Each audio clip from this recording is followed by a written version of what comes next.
Right, so now we are going to move into the CEO panel, moderated by yours truly. So you get to see more of my pretty face up here. Another hour and 17 minutes or so. We're going to move through this panel here. We got 4 CEOs from around our area, from North Florida, from Central Florida, from South Florida. So a good representation from around the state. And we're going to talk about best practices from the top. So. I think maybe I'll go out of order here. Great. Matt Garner, why don't you join us up here on stage? Matt Garner is the Chief Executive Officer of Broward Health North and one of our leading awards. Sit wherever you're comfortable, sir. Next up, Lance Sewell, President of Orlando Health South Lake Hospital and Senior Vice President for Orlando Health North Central Region. Lance. All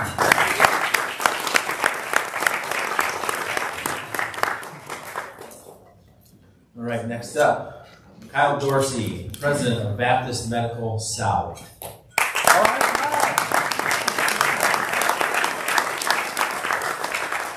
I'm getting the stall sign from out in the hallway. Ashley is running down the mile long hallway right now, so I'm buying her some time. I'll pull up her slide while we're waiting now. I'll talk really slowly. Ashley VERTUNO is the Chief Executive Officer of HCA JFK North Hospital. And she's actually my predecessor as Eastern Florida Region. So there's a little tidbit of knowledge. Hi, Ashley.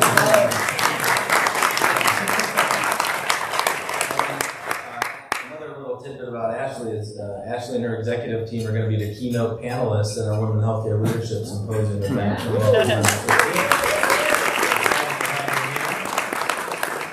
She's also got a million awards, making me super jealous about all their top executive awards and everything.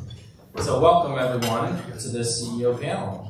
We're just going to leave this slide up. I've got a ton of questions for this group. We're going to cover some good topics. I'm excited to have this group up here. So we have one microphone for you all that hopefully you can share nicely. None of us are major competitors, are we? So we're good. We can all share freely. Unless you're not coming up to Jacksonville. Yeah.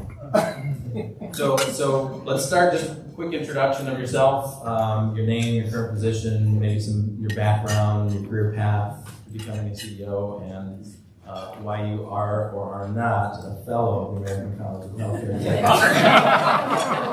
All down already.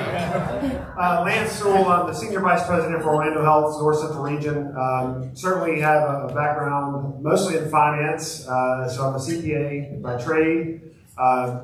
Cut my teeth at Belmont University in Nashville. Got a Master's of Accountancy there as well, but I would say my leadership journey has been mostly through finance, working as a Chief Financial Officer for the past probably 13, 14 years. Took a variety of roles across the Southeast, from Key West to Baton Rouge, and now in Claremont, Florida. And certainly glad to serve the organization. I'll say the reason why I'm not an FACHE is probably because of pure laziness. I'll be vulnerable here. I'll go ahead and share those parts of my characteristics with you.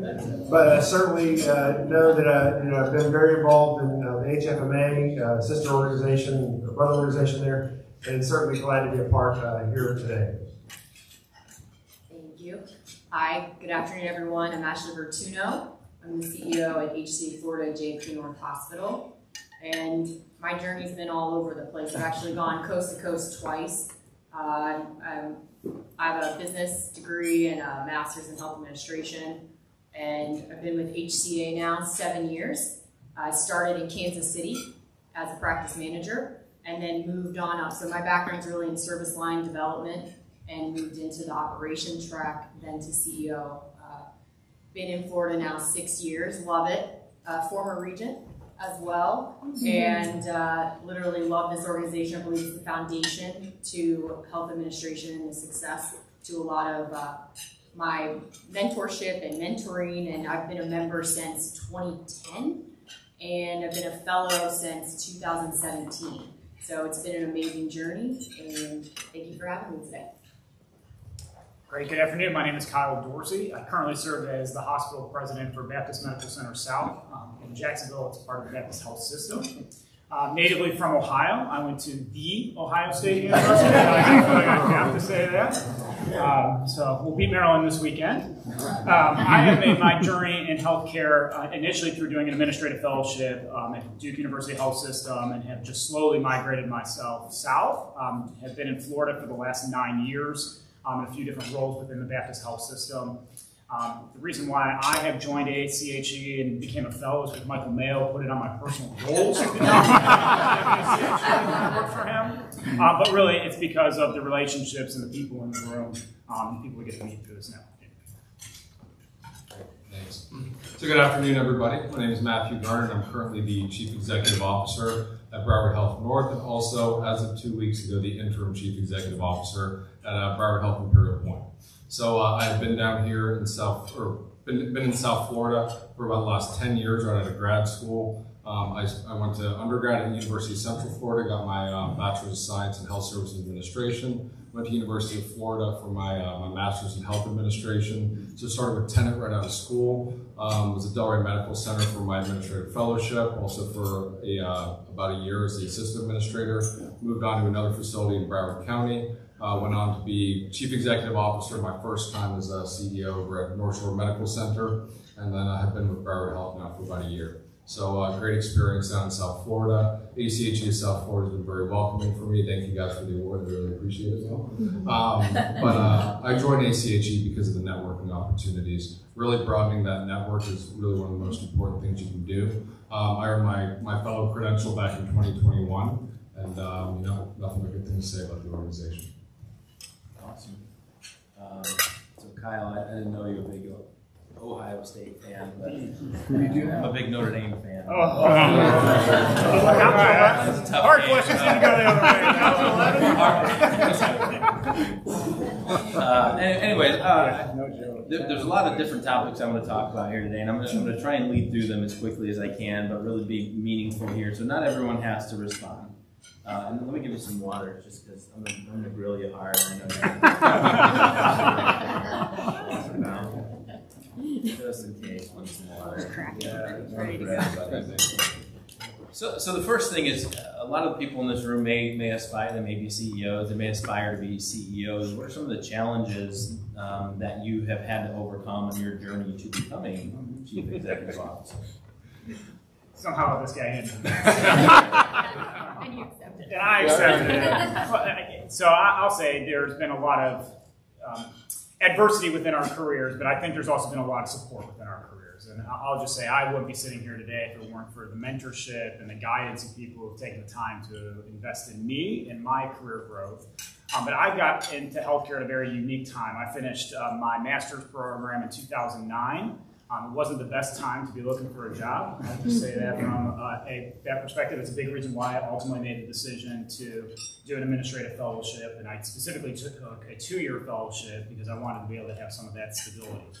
And then for any of us who've been around in the last 3 years, I think we have faced a ton of adversity within our careers and challenges. I think one of the things the pandemic has really done, probably not just for the 4 of us sitting up here, but for everybody in the room, is it's really separated out who the leaders are within organizations. I think we've seen who is willing to step forward and take on some of the challenges that others didn't want to face, especially when there weren't necessarily outcomes we didn't know what they were going to be. I'll cite a specific example, and I'll look at Matt, who's my boss, and say, I remember when I got the phone call and I was asked to stand up our vaccine clinics in our testing centers, and I literally looked at Matt and I said, Matt, we don't have lab supplies. And he goes, we need to do this, Kyle. Do you remember this? I do. We don't have lab supplies. But because of the support and the trust within our leaders and that push, we're ultimately successful. We're the first in our region. We partnered with the state. We partnered with local government to be able to make that happen. And I know everybody up here can share similar stories to that. I think it's just really how you rise to those challenges that will separate you and allow your career to be a positive one. Anybody else want to add that? Yeah, I mean, throughout my career, I think it's been a lot of trial by fire. I mean, given how quickly I've kind of risen through the ranks, I mean, I had taken on my first interim COO job less than 2 years out of grad school. You know, these things kind of get thrown at you. So as you approach these situations, much like Kyle spoke about with COVID, you kind of just have to learn on the fly. Otherwise, it's one of those sink or swim situations. So, you know, as you go through your career, I think that would be broadly one of the bigger challenges that I face. And I'll just add on to the two of them. It's really, we talk about mentorship, but it's also sponsorship too. You know, you're putting your hand up in the air and people are taking a risk. And so having that ability to really showcase who you are and what you're capable of, I definitely through COVID, I mean, I think we all were put to the test. I was the first time CEO in 2020. So, you know, half of my people that I saw was behind a mask. And so really learning how to trust people and overcome that to really deliver on patient care and making sure we're doing it successfully for them is really important. So you learn a lot. Angela Duckworth, for those that know her, is phenomenal. She has a book called Grit. And truly, I think everyone up here really has the grit and perseverance to really take it to the next level. And we've all had our own challenges to get there. And so it's really from mentorship and sponsorship, and there's a difference for those that may not know. There's a difference between mentoring and sponsoring. And so for that differentiation, sponsoring is an individual that's not in, when you're not in the room, that's throwing your name in the hat. And so really having those individuals behind you to support you, even though you're not in the room, is really how a lot of us have really made the difference in our careers. Yeah, I'll just add, you know, there's a great philanthropist who goes out and talks about learning, earning, and returning. And your first stage of your career, you're learning. Second, you know, part of your career, you're earning your keep. And the third part, you're returning. And that's really where I'd say the vast majority of us have really been the beneficiaries of, is that return for folks who saw the desire in our hearts to fulfill a mission and understand our whys. And they really sponsored us as a part of that and really kept us in their light to say, hey, how can we grow this person? You know, a lot of people get into healthcare for a variety of reasons, and really I'll say that, you know, knowing your why is so important. Understanding that, understanding your true north, to ensure that you stay true to your mission of fulfilling why you got into healthcare. So I will say that is a key component for me. Also the part of my career that I would say was really helpful is when I was in Baton Rouge, Louisiana, serving in a controller role at the time, having the part of being on the board with a nonprofit physician clinic, Ochsner, with a for-profit hospital operator, Ardent Health Services out of Nashville. And you can really see the mission and vision of how those organizations come together when you see them at board meetings. And certainly it was a true you know, just benefit for me, just in my early career, seeing both sides of that coin, to say, how do you manage an organization, and how do you manage people, and how do you lead people, was really important. I'm catching a big theme here on the mentorship piece of this, and you know who does mentorship really well? ACH. It's really exciting. I think these are great points to have, and I think I personally was interested. I think a lot of people in this room are interested. You know, what does it take? I think boldness. You mentioned being bold to just take on whatever comes at you, and partnering up with people and networking and making a difference and following your why. So really good stuff there. Now that you are running the organizations that you run, what are some of the keys to success? What are like your 3 bullet points that you go over in your head before you make any decision? Well, I'll start here. I mean, first is I think you know, I kind of live by 3 principles, and I'll probably deviate a little bit from that question. You know, one is invest in yourself daily. You know, you got to take care of yourself before you can take care of others. That's an important part for me. Secondly, I'll say starting with an attitude of gratitude.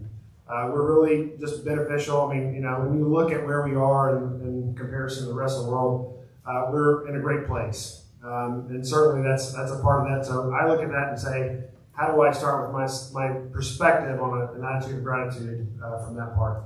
And then third, I'll say this: when you're involved in getting ready to make decisions, start the other party with an A+.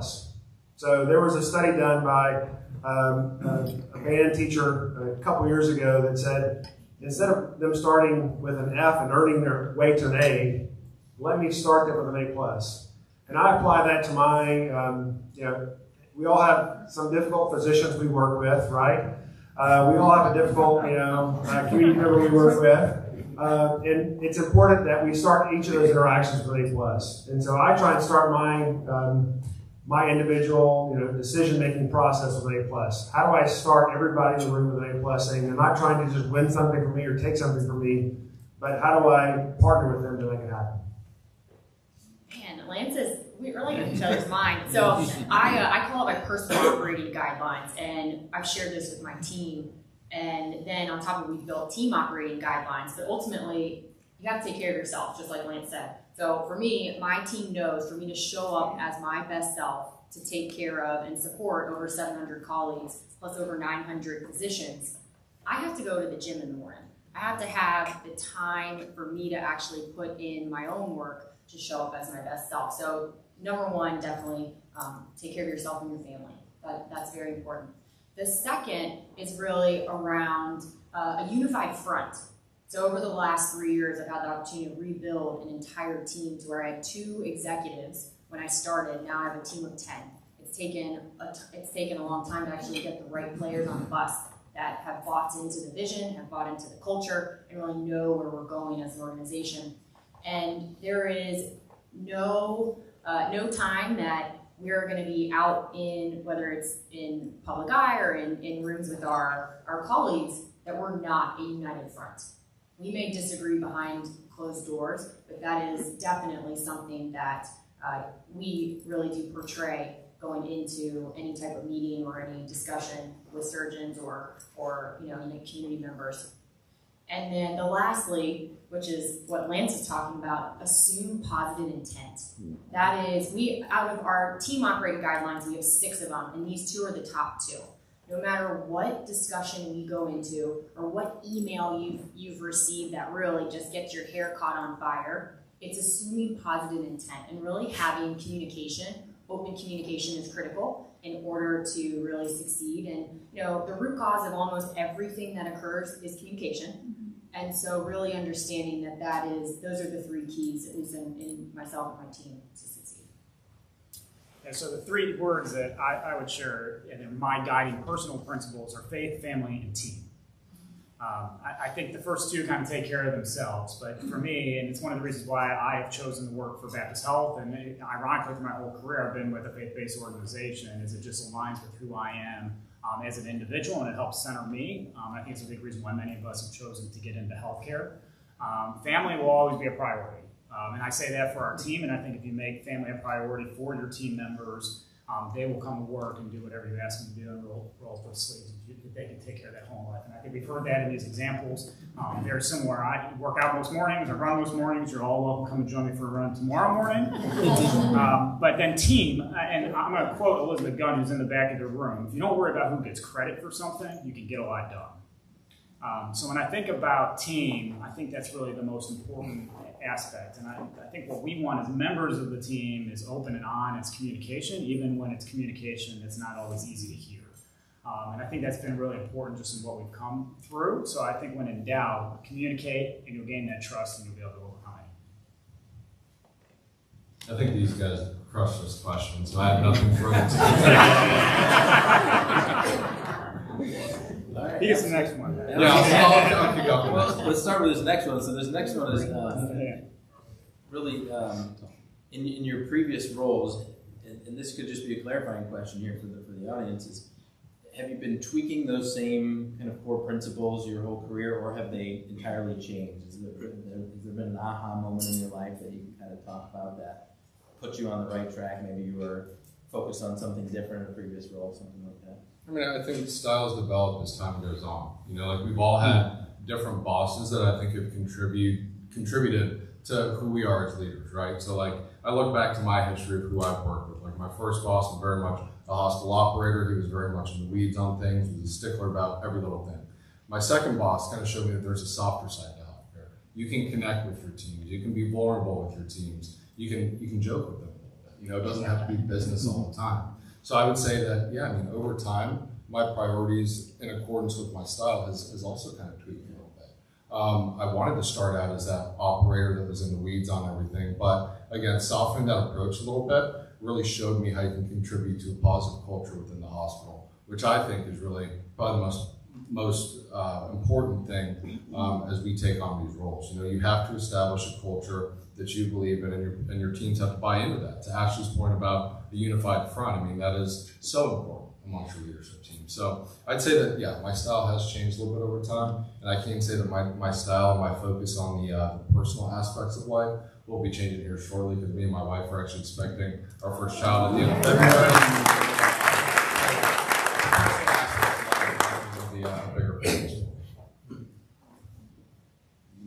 Sure, I'll cite Stephen Covey in this, because it's one of the things I'll say just from a coaching perspective I have not perfected yet, but your lens changes from operations to organization. Mm-hmm. And what I mean by that is I think what helps you be really successful when you're early in your career is a heads down, roll your sleeve, and do the best darn job, and you get recognized for doing the hard work that you're doing. As you aspire in the ranks and take on greater responsibilities, the focus is less about the work that you're producing, it's more about the work that the team is producing.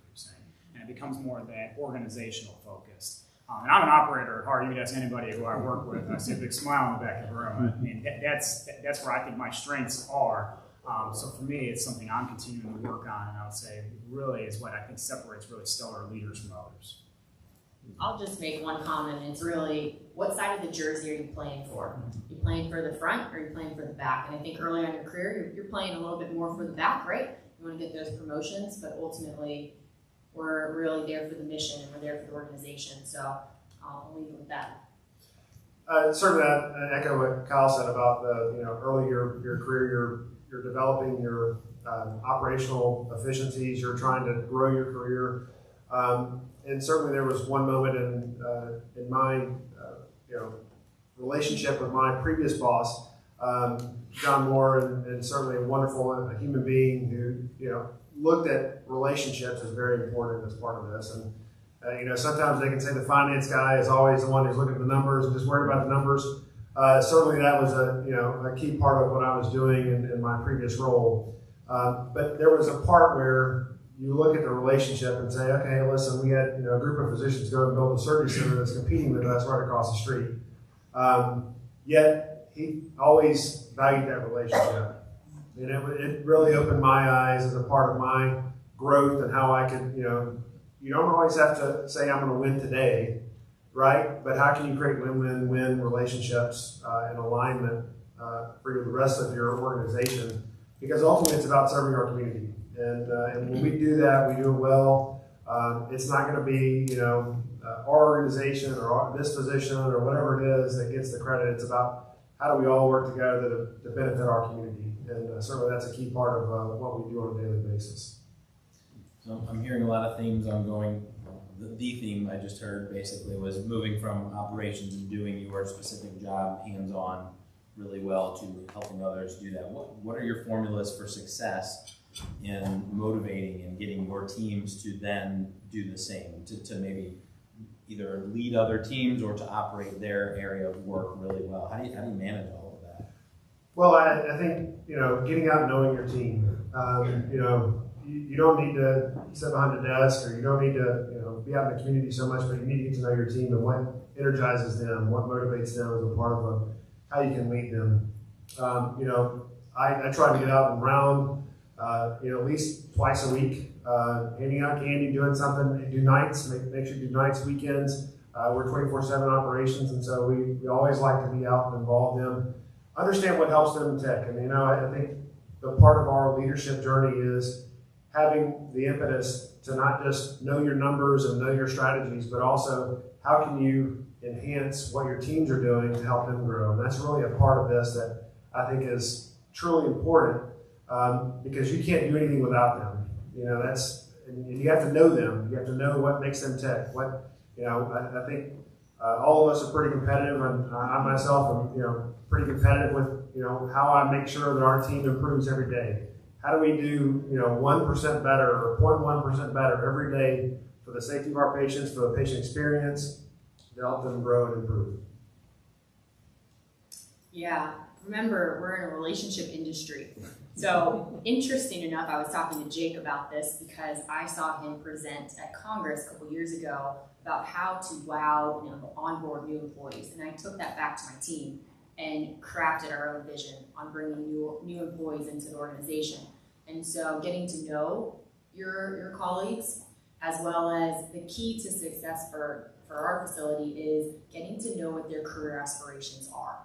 So we've developed a Planning Your Roots with HCA Florida JFK North Hospital, to which we hope that you will go beyond in our HCA healthcare, as we have over 182 hospitals nationwide in 21 different states. And so you may start and plant your roots with us. However, your doors are open and endless. And so within the first 60 to 90 days, they're to have a conversation with their supervisor on what their career aspirations are. And then in our 60, 90-day checkpoint, we follow up on that. And we provide them with the tools to be successful. On top of rounding and getting to know and having the relationships, because again, it's back to it's a relationship industry, and we really do help people to help people. And so we have fostered that, and it has been a key to our success. It's part of my leadership. I think about myself and how I raised my hand and told the CEO when I was coming out of grad school that I wanted to be her, sitting in front of her during my interview process, and that was the key for our success and our relationship. And so I think that's really powerful when you actually invest in your people and you show that through all of the tools that you have within your organization for them to be successful. No, I think that's great. I don't have a ton to add to it that we've already heard, but I would just say I think communication and trust are the essential ingredients. I think we gain that communication through different means. I think for us as leaders, it's really easy to send an email. Thanks to Outlook 365, you can see how many people actually read those emails. It's very few.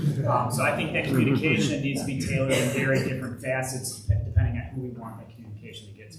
I think to be successful, we need people to be able to be aligned with the goal and ultimately understand how that goal impacts them. I think most of us operate in a scorecard or a dashboard. That doesn't mean a whole lot to our frontline leaders. And I think it's what we've heard. I think it's getting out there and rounding and being present. If you see your leader, you trust your leader more. If your leader's approachable, they're willing to answer honest questions, they follow up. I don't think there's any real secret ingredient. I think it's the very basics that we've been taught through our life that ultimately allow us to be successful and gain that alignment. Yeah, I mean, it's engagement with the team. It's making sure that they feel that they're seen, heard, and valued. I think that's the biggest thing. The rounding piece is definitely a big part of building that initial trust. But I mean, for instance, at my current facility, one thing that's been very valuable for us is we have these town hall sessions. And I know town halls are not anything groundbreaking. I know a lot of facilities really try to make those mandatory town halls. And one thing that we saw we've held 3 sessions now. Initially, we had about 800 of our 1,500 staff members show up. We've gotten to a point where we've got about 1,100 showing up over 8 different sessions. We're doing them overnight, so we make sure we get the overnight team. But I think the most valuable part about those town hall sessions is, number 1, we're communicating clearly what the goals of the facility are. And number 2, we actually give them the opportunity to ask questions. Right? A lot of times it's a closed loop, like we don't open it up to them. We take questions on the fly, you know, like, and then we jot those down and then we track them and then we follow back up with the next session. I think that making sure that you're following up and closing the loop on what your teams are bringing up, as small as it might sound, whether that's like extending the hours of your cafe that's in the lobby, or that's putting up a covered walkway from the employee parking garage, to make sure that they don't get soaked when they're coming into work. Those little things really matter. So I think that that's really key in driving that. So I'm trying to pick out all the themes from everything I hear, and I'm really hearing a lot of relationship. And the CEO is a people business. Is that fair to say? Absolutely. So let's kind of pivot into the stakeholders that you work with. What are some interesting things that you found out in your role? What are some of the key stakeholders who really make a difference, and what are some of the interesting ways that you engage with them? I mean, I personally think every situation is going to be different, right? I would love to make a blanket statement about, oh, this is the focus for the clinical stakeholders, and this is the focus for the non-clinical stakeholders, but it's always going to be a little bit different in every situation. So I'd say that one kind of unique approach that I typically take is figuring out who the informal leaders are amongst a group. You know, like you always have those people that tend to rise to the top in terms of being the loudest voice amongst a group. Making sure that you have alignment with those individuals that can really influence the others that you need to execute on a specific strategy has really been it's been a huge help for me. And stakeholder is probably the word operation in healthcare. It's probably one of the broadest terms. And what I mean by that is who's not our stakeholder. I think of the obvious, it's our team, it's our physicians, it's our leadership. But then I think about our biggest stakeholders, our community, and it's our patients.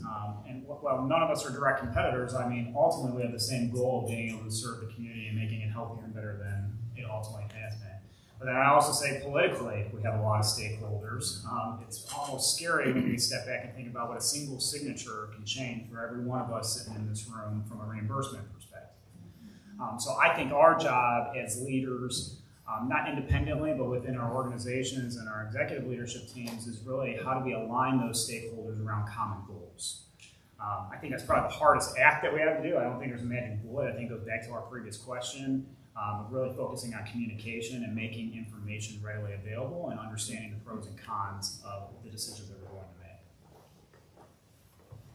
And I would just add to what Kyle and Matt have already said is really around sharing your story, right? So every person we interact with is a storyteller. So data is presented out in the public or even internally within your hospital. However, you want to craft that message and you want to share that story. So almost every person you interact with is a stakeholder that can actually share the story that you're asking them to share. And so you think about your patient when they go back into the community, they're sharing their experience, their story. And the community members and the community engagement that you do, same thing, you're sharing your story. All of which is maybe a moment in time, but ultimately you're there to craft the message. And so that's really every person at the end of the day is a stakeholder in the organization. Yeah, I'll just add that, we all have community health needs assessments for as nonprofits that we have to do, and I think they find some very valuable information for all organizations to understand how you can impact your community. And certainly that lends itself to understand, who do I need to help the most, and what strategies can I help to implement. And a lot of those times, you're not implementing yourself. You partner with others to make it happen. I think we're probably one of the only organizations or hospitals that has a 70-meter heated and cooled swimming pool.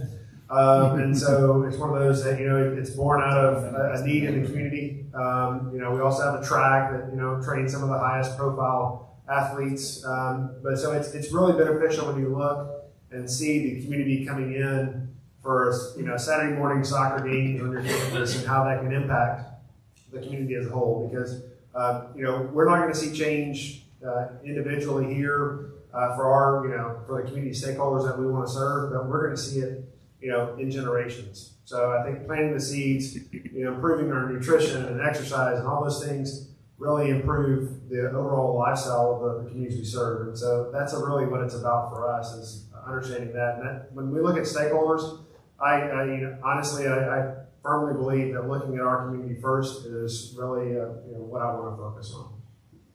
So while we're talking about stakeholders, I want to insert what I consider, this is my hardball question for the group, but you're all CEOs, you all have big fat paychecks. How do you stay in touch with the community that you're serving who may not be in the same socioeconomic status or maybe a different community or ethnic background, that sort of thing? Well, I'll say, being involved in the local chamber is an important part. It's businesses alike, but I think the other part is volunteering. I don't think any of us would say, we got to where we were because of not being active in volunteering, and that could be a variety of roles, and it can be a variety of areas. Certainly, I'm a sports guy, so I always enjoy volunteering and coaching and being, active with my children and things like that. So. And it doesn't have to be in any certain area, but I'll just say I think volunteering and being an active part of what your community is, and as Neil said, not having just that one area, but being in an area that might be a different socioeconomic status that is outside of that, I think is really important. Anything else to add? You guys have anything else to add? Good job. Nice. So let's turn that then sort of to the patient and family's perspective. How do you ensure that your patients are getting the care that they need? Sure. I think the voice of the customer matters. And there isn't that person in this room or the organization doesn't use Press Gaining or one of the other survey tools. I personally read all the comments for our campus. I'm embedded within the scores for our campus. But similar to how we round on our team members, within our organization, we also round on our patients. So I think that's a really important way to hear directly from our team, from our patients. The other part that is being involved with our patient family advisory committees on our campuses, where we bring in prior patients, family members of patients, to be able to get their perspectives on what will design of buildings, their interactions, things they would like different within their stay, to ultimately help us tailor the program and the offerings we're able to serve in our community. The other thing I'll add, a lot of us get measured on readmissions, and certainly that has an impact on how we prevent folks from coming back into our organization and treating them the right way the first time. We've also taken an approach of looking at our ED exits to see how we can improve, making sure that when folks come into our doorstep, which is, really most of us, I think, probably got 90% of our admissions coming through the emergency room. When they come in the first time, we want to make sure we get it right. And certainly that's an opportunity for us to have an improved approach to make sure that their care is the right way. I will say also, you can learn a lot by going to your multidisciplinary rounds on your floors and understanding what challenges are being faced by the case managers and by the nursing folks and by the providers that are on the floors. That helps a lot to understand what challenges are out there. Is it, dialysis? Is it long-term acute care? What is it that's facing our local area that is needed? And then how do we partner with those folks to get it accomplished? I'll just add, so within our facility, within our organization, same thing. Press gainies are a source of truth, but obviously you want to get the experience prior to them leaving the facility. And we have multiple touch points throughout a patient's stay and multiple stakeholders that actually go and see the patients to either combat service recovery or to really highlight and recognize our team for doing an excellent job, to the point that they'll provide recognition, whether it's for nomination for our DAISY awards or our Excellent Always awards that we have. But ultimately, we sync up every day. We call it a sync, where our entire leadership team comes together and discusses every patient to understand if there's anything that we need to actually help on a service recovery basis, so we can anticipate what the experience will be once they actually leave our facility. So I have to admit, so the sync program actually does work very well. We did take a CNO and a COO from the HCA system that are now working with me. So they had stood up that program, and it's worked amazingly for us. I think the biggest thing is that, it's not just nursing driven. It's multidisciplinary, truly. So our leaders, that not just in the nursing world, also our ancillary department leaders, they're rounding with some of those nursing leaders who are taking ownership of units, and that real-time follow-up really does make a difference. I mean, we've seen a huge transformation in terms of our willingness to recommend scores. And I think the other piece that nobody really touched on is we've also taken a really big focus on our Google reviews as well. I mean, during our weekly in-person leadership huddle, we're reviewing all the verbatims that we're getting from the Google reviews and also through those Press Gainey surveys. So the team has learned to take ownership of what's coming up in those reviews. They anticipate it. They have answers to any of the negative comments that are mentioned there. So it's been a really positive change to see with our team. So. I want to split this next question up and kind of focus on the stakeholders in this room. One of the ways that we, at ACHE, we kind of look at our membership is, and you saw it with the region awards that we provided, the early careerist, the mid-careerist, the senior careerist, this being a senior careerist or senior level executive team. What pieces of advice do you have? Let's cover really the first two, the early careerists. And is that any different from your mid-careers? Feel free to kind of touch on the differences there. But what sort of advice do you have for people aspiring to this level, aspiring to make a difference in healthcare? Just, a golden nugget of knowledge. Yeah, I think that the the development of our respective styles, kind of like what we touched on earlier, how all of us kind of started to focus on the operations, making sure that we're doing whatever we can, taking on whatever potential tasks come our way. I think that for the early careers is probably one of the most important things. And then something that I learned as time goes on, again, this is a relationship business. The networks that we build are key as you continue to advance and as you continue to take on new opportunities.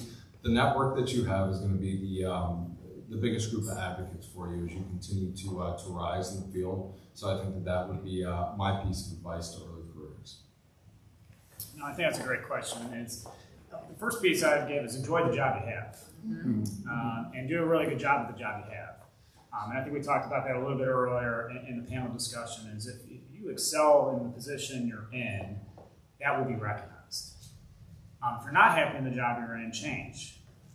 Would be the other piece of advice I would give. And I just say that right now, with the way workforce is around the country, you can find another opportunity that will make you happy. So if you're not happy, you're not going to excel. So that would be the first thing I'd say to early, mid, or even late careerists is there's opportunities there. The other part I would say is in most organizations now, because I think it's actually probably one of the most important things we're doing, is focusing on the way in which we can grow and develop our team members. Know your development department and capitalize on the resources that are available within those departments. At Baptist, we have a program we call Emerging Leaders for early and mid-careerists, where they really are paid to go and get training. They get their Lean and Six Sigma training. They get opportunities to shadow within departments that are not traditionally within their own, and they get paired up with other multidisciplinary leaders to expose them to other areas of healthcare.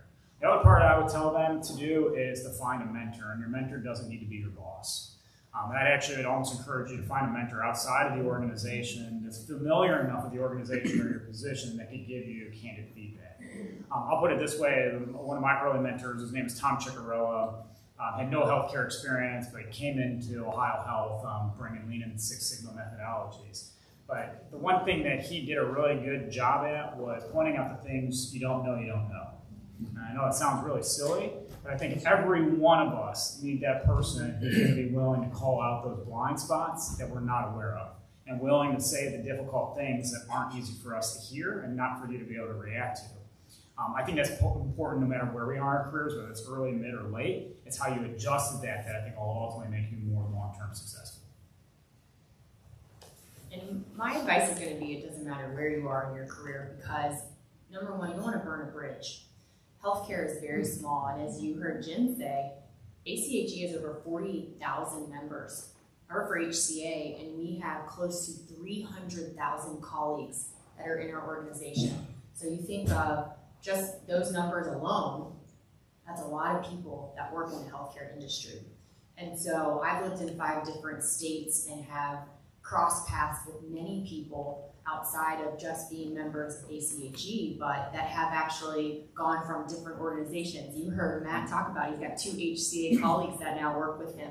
So again, I think that's very important. You may not agree with an organization, and maybe your values don't align at some point after you've been with that organization, but ultimately that's just understanding and learning from the organization that you were a part of, and taking that and then again adapting to your own leadership style to the next organization that you go to, and you're bringing value. And the people that we network with and that really do support us are in this industry.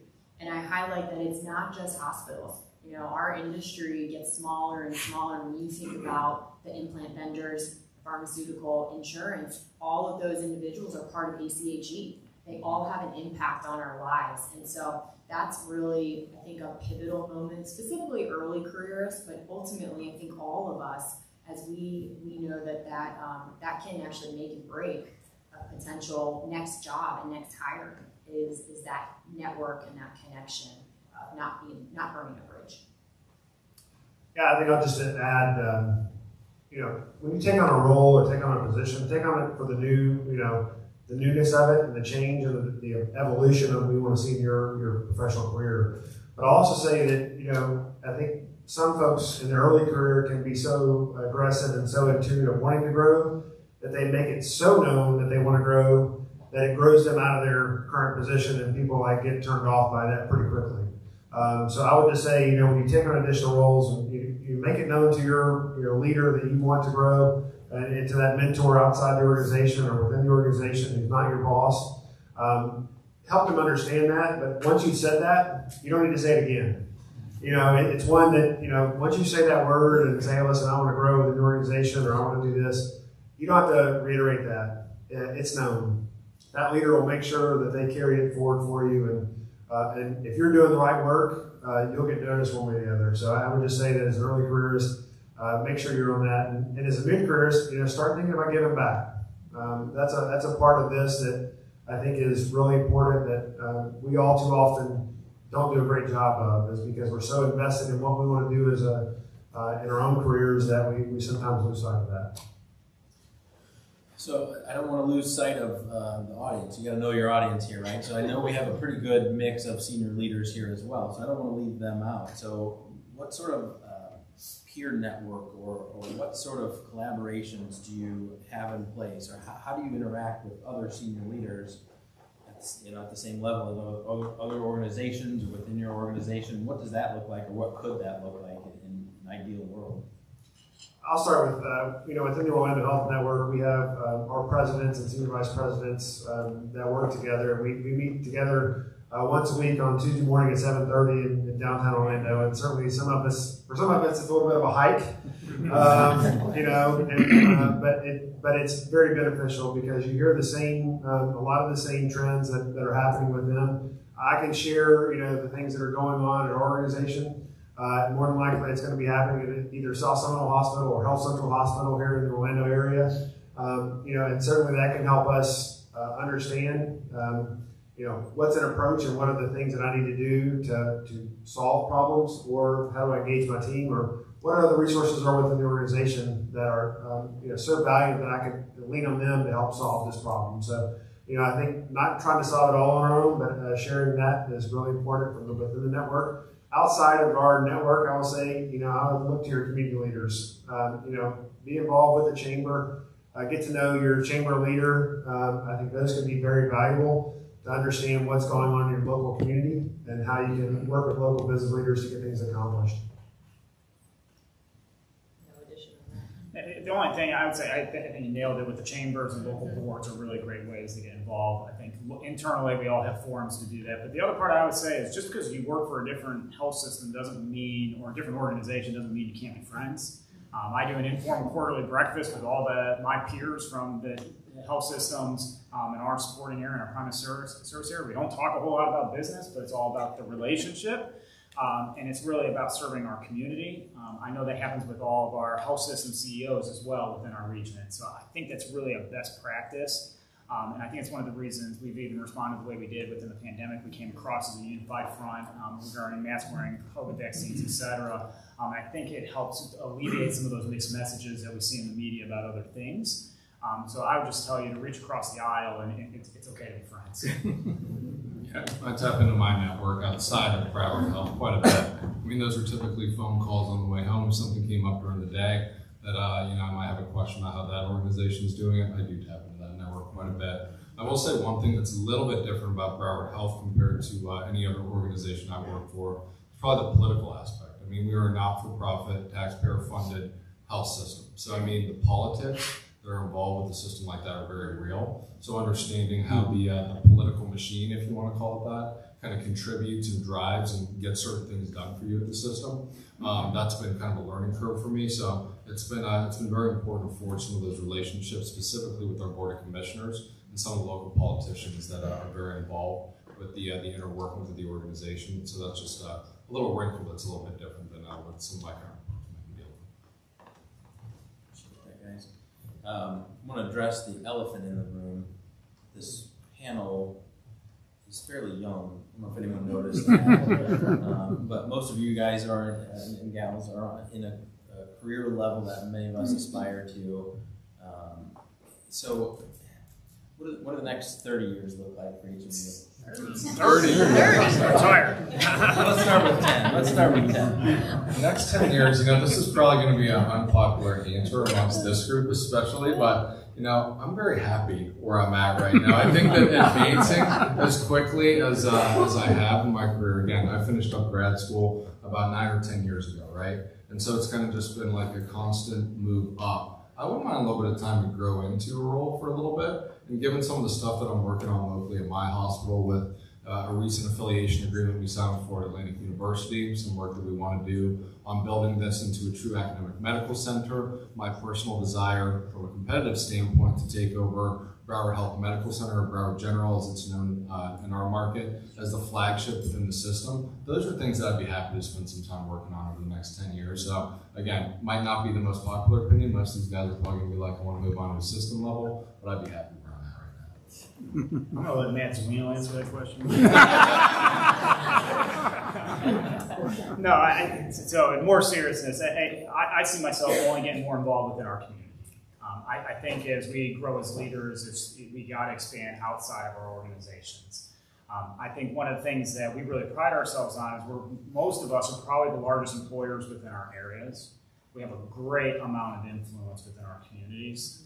Similar to what you just shared, I see us aligning more and more with the academics, both in the primary education and in the higher education. How do we develop that talent? How do we reach talent in a different way? And how do we serve our community in different ways? Yes, I'd love to grow more into a system role with time, but I think that'll happen naturally just as retirements continue to happen. As you shared, we are younger in our careers. The peak end of baby boomers are retiring. The retirements are going to happen quicker than the workforce is coming into the market. So I think it goes back to the beginning of our conversation. I think we work hard and we really support our teams. And don't worry about who gets credit for it. Everything will fall into place. Yeah, a lot of everything they said, but ultimately, back to the team. I want to continue to see my team grow. I don't know how many on this panel have actually elevated their team to other CEOs and COOs, and I've actually had 2, which is very unique for how young I am in my career. And so I want to see my team continue to grow and build on that. And I'm happy that 2 of them, or the 2 are ACHE members, one's working on their fellow. So again, those are important. That's the give back, and it's also leaving that legacy. The other is around community engagement. I am a past Go Red for Women chair, and I am a huge advocate on women's health and women's heart health specifically, as it is the #1 leading cause of women's death, and it's largely preventable, and we can really take action in it. And so I've been a huge proponent with the American Heart Association and leading that cause for at least in Palm Beach and Martin County for the last 3 years, and obviously I'll continue that. So I think continuing to give back in my community, give back to our future generation of leaders, and as Kyle said, continue to grow into that next role. I mean, ultimately, yes, be a system CEO president with HCA, but that's where I'm growing to. For William Health South Lake Hospital and in our North Central region, we're primarily focused in the south end of our primary service area. And so there's a lot of room for us to grow in our market. And so we're actually opening up a 95-bed tower here in about 130 days. So we're really excited about that and opening up and adding additional services. So for me, it's about providing additional services in our community. And I will open heart and NICU, and so those are the things that I want to make sure that I see come to fruition in the next 3 to 5 years. Some of them sooner rather than later as a part of that, and that's really where I want to make sure I make my mark for our organization. Continue to partner with our local state college as well as with other colleges to ensure that we have the right workforce. And then again, I'd say, like Ashley said, I want to see some of my leaders grow and evolve and move on to the next level as a part of that as well. So speaking of the next 10 years, what are some of the biggest challenges that you foresee for the healthcare industry over the next 10 years? Well, I think everybody's facing a labor force, workforce shortage, whether that be nursing or whether it be anesthesia, whether it be surgeons. There's a primary care. I think that's when we look at. I was talking about a primary care physician yesterday, and it's woefully underserved in our area from that standpoint. And so I'll say, getting folks educated on when to use primary care, when not, when to go to the ER. But I'll say that's a big part for us, is having that component be really elevated, in primary care. And the workforce shortage is a big part.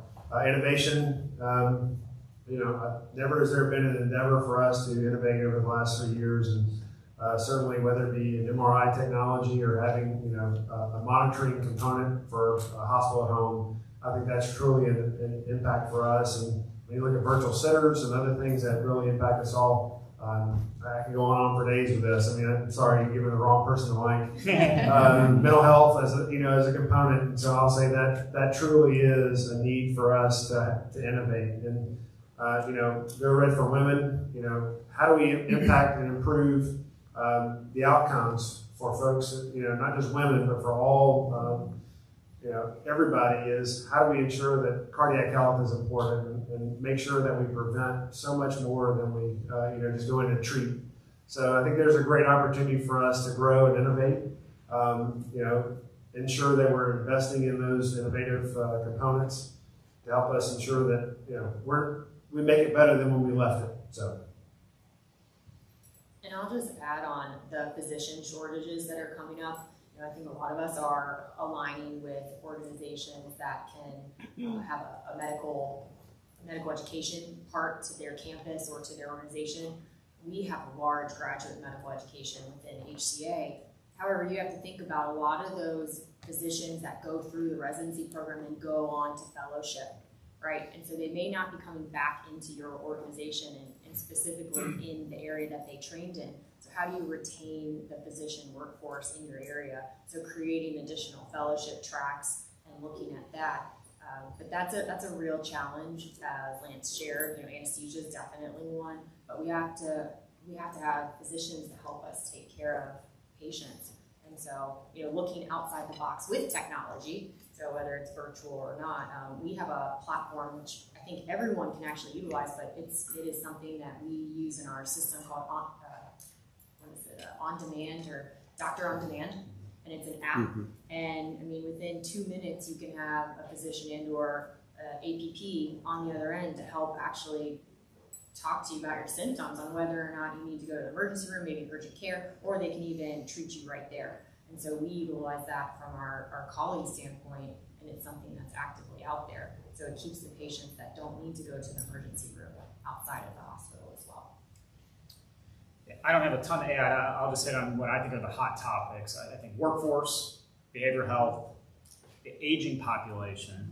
And I'll just focus on that one because I think just around payer for the aging population is going to play a huge role. And we're watching it happen across our state, and we're watching it happen nationally with the Medicare Advantage plans. I'm very interested to see what's going to be in our near term over the next 4 to 5 years with that. And then the other one that I'll say is it's AI. And artificial intelligence. It's something I think our consumers want, but I don't think everybody understands all the red tape we have to go through within healthcare to be able to make that type of technology available. You know, I'll add to the AI piece. I'm really interested to see how AI is going to be able to make some of the workflow that our clinicians have taken on as a result of technology implementation, you know, within the last 10 to 20 years. How can we utilize that AI to kind of simplify some of those processes? I mean, we've been looking at some stuff, you know, with our chief technology officer about how just day to day we can utilize some of the AI, you know, platforms to help out with simplifying our day-to-day tasks from the administrative standpoint. But I also wonder with our bedside clinicians, with the documentation and all that, how can we get them to focus more so on caring for the patients, which is what they want to do. So I think that that's going to be really interesting. And I think from a competitive standpoint, it's going to be interesting to see who's going to be first to kind of figure that out and what that competitive advantage is going to bring as well. So a lot of challenges in front of us. I want to sort of tie in the theme and start wrapping this up and open up for questions and answers. But the theme for this year with ACHE is bolder, brighter, and the theme for next year was big ideas have no small plans. What are some things that we can do to not maybe just sit idly by, but what are some things, since we've been talking about collaboration and advice to others, what are some things that kind of come to mind that we can do to prepare for these challenges or you know, mitigate issues that are coming our way? I mean, don't be scared to you know, I guess take an unpopular stance. I mean, I'm going to go back to the agreement that we have with Florida Atlantic University, right? So from an outsider's perspective, Florida Atlantic University is currently part of a consortium arrangement with Tenet Healthcare and then also Baptist, down in South Florida, not your Baptist. So people were like, oh, what is FAU doing with Broward Health? Well, you know, Broward Health more specifically is in the process of building out, we're in the cap building phase for a lot of our GME programs. So we've been kind of assessing what different specialties make sense for us, what do we want to stand up, and how many spots can we possibly stand up before we close out that cap building phase. So I mean, most people I think would have shied away from even engaging before Atlantic University, but again, to the point about being bigger and bolder, we welcome that conversation. There's alignment from a political standpoint, so that kind of helped it out. But it's been a little bit interesting to hear the questions that have come up about it, because you know it's not just to support the GME program; it's also going to be to build out what we call a faculty practice plan. So this is not something that that many others within the market will want to take on. So I think to the point about being bigger and bolder, this is definitely going to be something that could change the identity for Broward Health. I think the theme is be comfortable with the uncomfortable, because change is going to continue to happen. And I don't think it's going to be the very basic change that's going to get us to where we need to be. I think we're going to have to break it to ultimately get us to where the future plan will ultimately land. Our incentives right now are aligned for us to keep people in the hospital. Many of us still have a very heavy fee-for-service here in Florida. So the incentives aren't there for us to do all the push to the outpatient, but there isn't a person in this room, I don't believe, that knows we've got to get it into the outpatient, we've got to get away from the bricks and mortar of hospitals. So I think we need to come together to figure out how to do that. I think Mary said it earlier really well in her speech. I think the answer's in this room. We just need to figure out what that answer is. But I think it's going to have to be bold to be able to get us there. I don't think it's going to be these small incremental changes. Bold and alignment. You know, a lot of times you're not going to really recognize that alignment could even be with your frenemy. That is, that's what I like to call it. But you know, in Palm Beach County alone, it's the fastest growing county in the state, and it is one of the counties that has a significant amount of competitive landscape with new entrants coming in. So it's increased population significantly in the last 2 years, where you have a lot of individuals from New York that have now resided in Palm Beach County.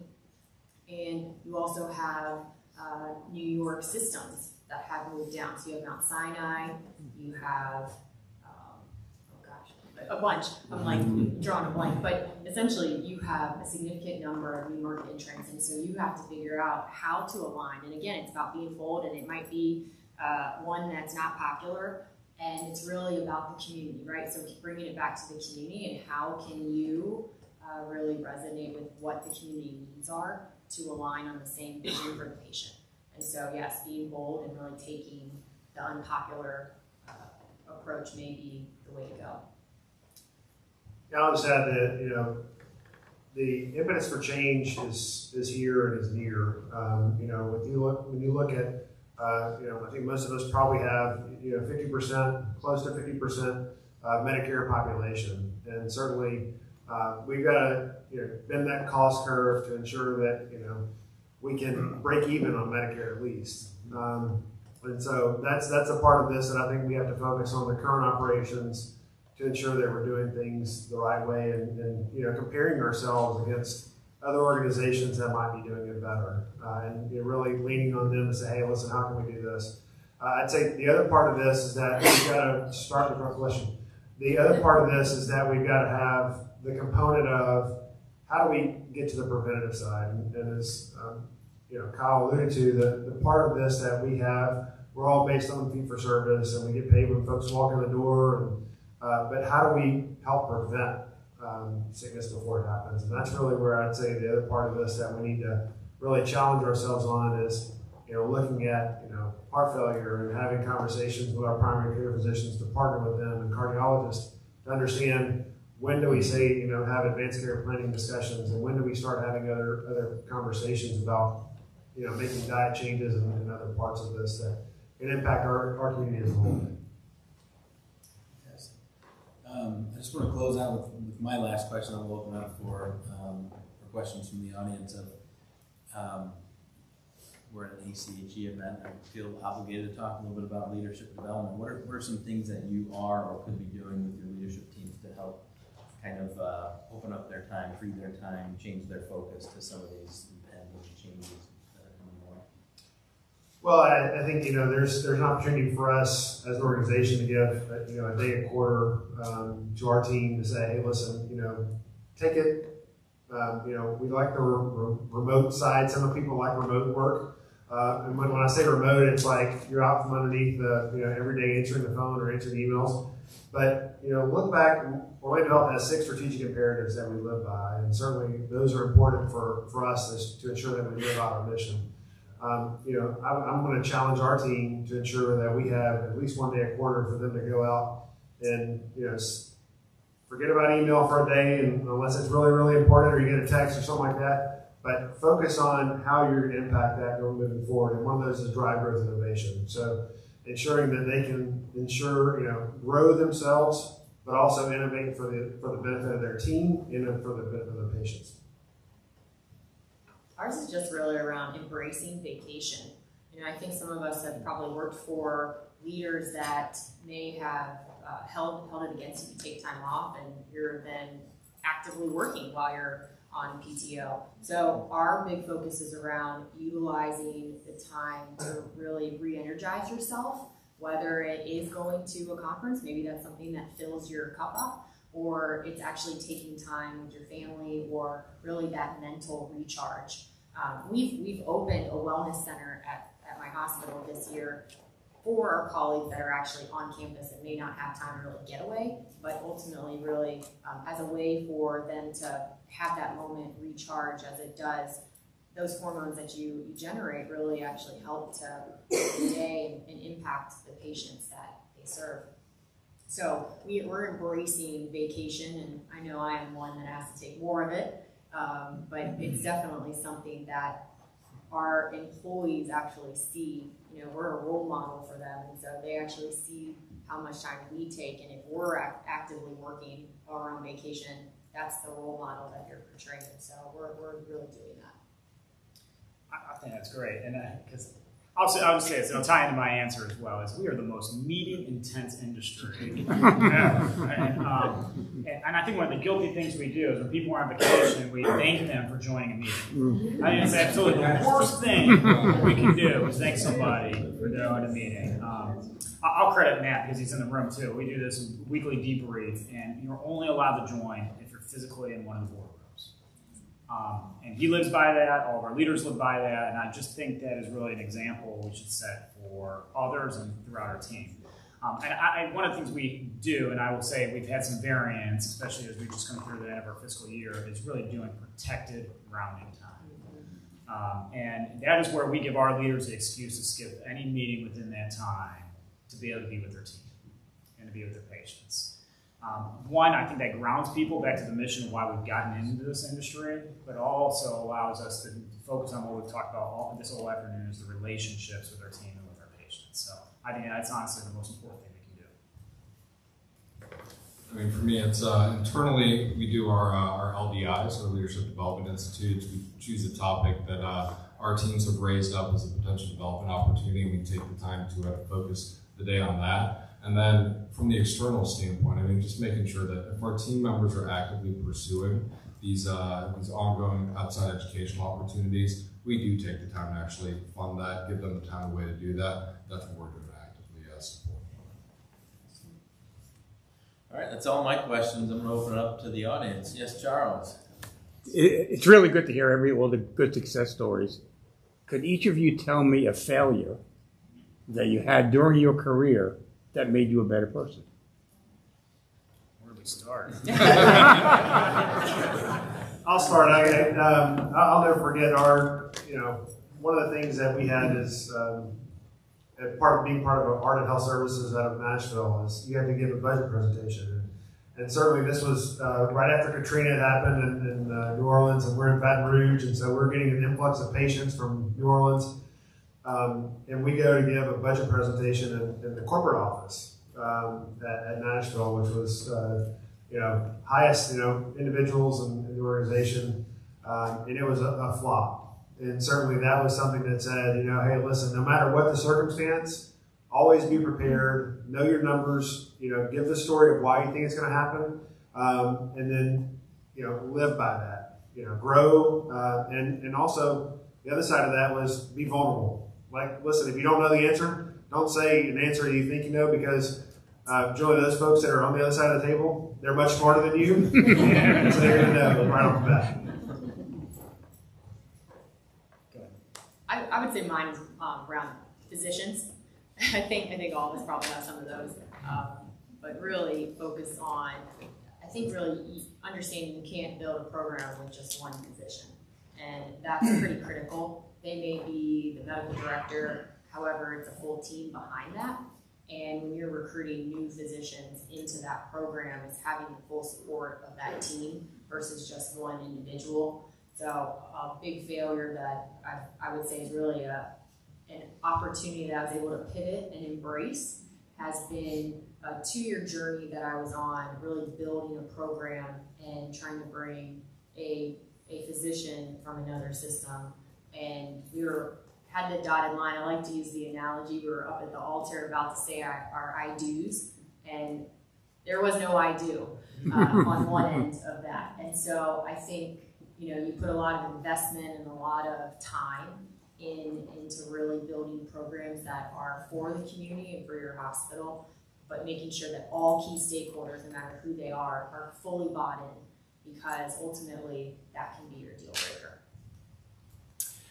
So I'll cite an example from earlier in my career. I was asked to do a project within our emergency department to look at flow within the ED. So I went down there, spent a day, shadowed with the nurse practitioner, the nurses, CNAs, paramedics. And I walked out, came together, put together a presentation of all the things I knew they needed to do to fix the ED. You know why you're all laughing. I was grateful there was an ED director who pulled me out of the room very politely and said you may want to take a different approach. So I think the moral behind this story, and it's something that I really try to cherish in my career, is seek to understand before being understood. I think that is an easy thing for us to be able to trip up on, and especially as a non-clinical leader. I think walking in their shoes, aligning with those physicians, aligning with the bedside nurse and team can really help us in our career. It's been something I've tried to cherish, and I've tried not to make that mistake again, and I'm sure I have. So. Yeah, one that sticks out is early in my first interim COO gig, I was building out a floor that was supposed to be very focused on an orthopedic program that we're trying to build up. And we had a set date in mind for the ribbon cutting and everything. It was actually my birthday that year. And we had built it up, we had all these people coming in, and ultimately we did not hit that goal. We did not get the unit completely done. It wasn't ready to show or anything, so that was a big one for me to eat with my boss at the time. So what that taught me is always, obviously, trust but verify. You want to leave it with your team, but when it comes down to it, if your name's going to be on that project, you need to make sure that it is in fact done. It's pretty important. So I hand here. Hi, Jackie Price, Excellent Talent Solutions. Great to hear you guys speak. It's really inspiring to hear, and the humor and the comedic relief isn't bad either. Obviously, it's no secret that you guys all have very difficult jobs. It comes with many, many challenges. If you were to each pick one that keeps you up at night, what's the biggest challenge right now within your hospital? Biggest challenge for us, I mean, what I always refer to is kind of like the arms race for wages for certain areas. I think that that's one of our biggest challenges right now. I mean, certain areas that stick out in my head for us specifically as a system are going to be scrub techs, our cath lab, some of these positions that initially you weren't thinking about when all these contract rates started coming through. To me, just trying to figure out, like, when are we going to be able to get to a point where, we're not all just like totally competing with each other, one's going to be overshooting the next one. That's what kind of kills me, because I know that we as a system are working on some market adjustments, if you want to call it that. My biggest fear is that, guess what, we put in these market adjustments, it's not enough, and we're still facing the same thing. So I'd say right now that's one of the one of the things that's keeping me up right now.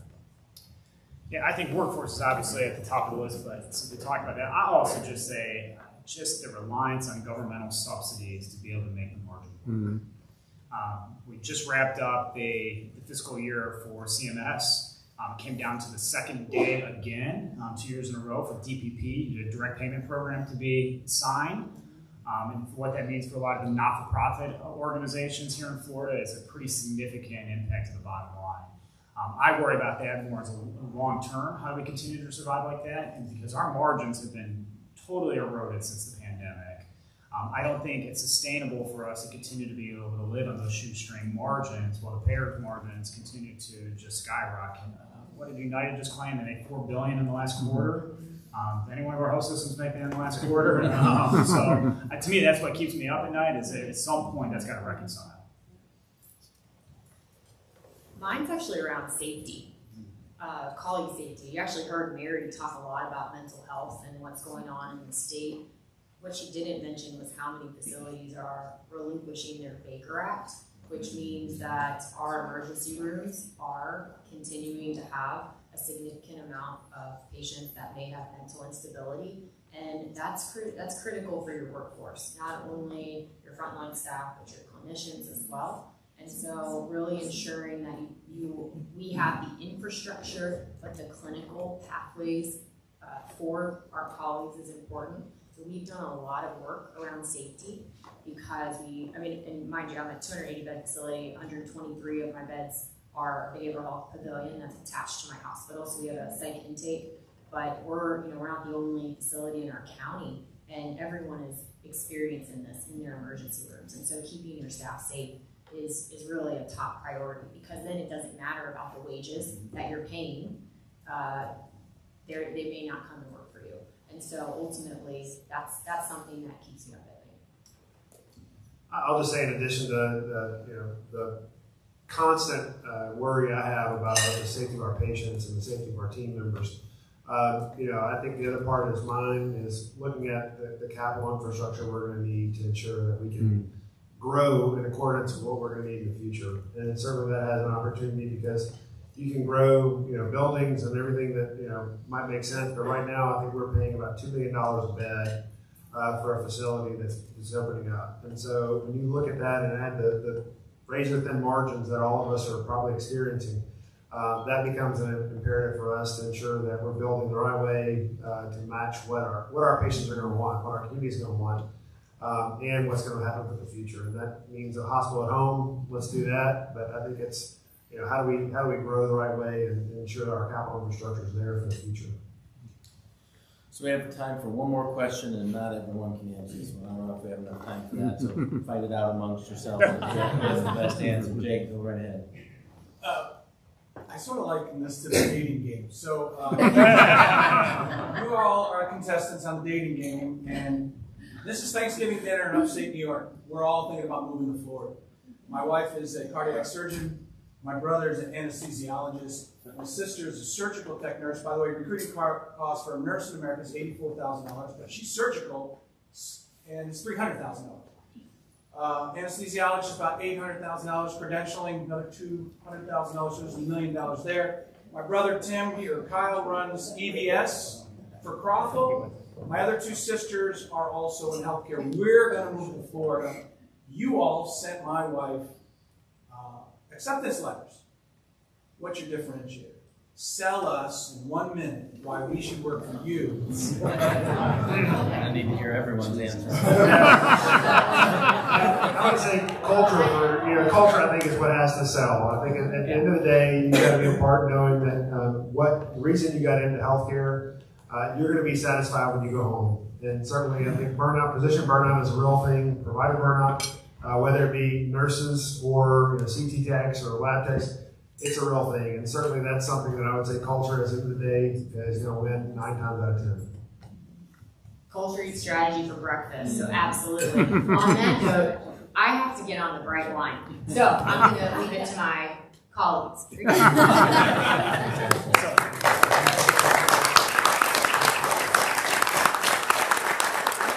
Culture, and then the other part that we would sell you on is how we're going to develop you for the next job.